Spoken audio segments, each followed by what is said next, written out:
কোটি টাকার সোনার জামার মালিকের কি পরিণত হলো জানেন? বছর আগে কোটি টাকার জামা কিনে খবরের শিরোনামে এসেছিলেন তিনি। এবারও শিরোনামে কিন্তু অন্য কারণে। জেনে নিন কী পরিণতি হলো পণ্যের এই ব্যবসায়ীর।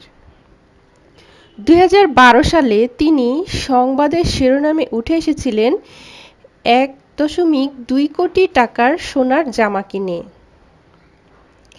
পুনের পিম্পরি চিঞ্চওয়াড় শিল্পাঞ্চলের বাসিন্দা ফুগে নিহত হলেন তার ২২ বছরের ছেলের সামনে। গতকাল টাউনশিপের দিঘি অঞ্চলের একটি খোলা মাঠে তাকে আক্রমণ করে ১২ জন আততায়ী।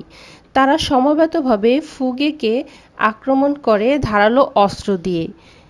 পাশাপাশি তারা ফুগেকে লক্ষ্য করে পাথরও ছোড়ে বলে জানা গিয়েছে। ফুগেকে একটি জন্মদিনের নিমন্ত্রণের কথা বলে সেখানে নিয়ে যাওয়া হয়।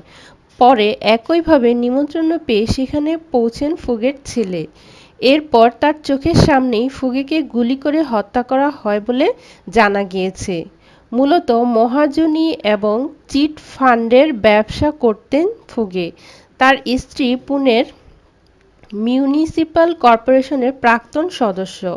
প্রাথমিক অনুসন্ধানের পরে পুলিশের ধারণা আর্থিক লেনদেনগত বিবাদের জেরেই এই খুন হয়েছে।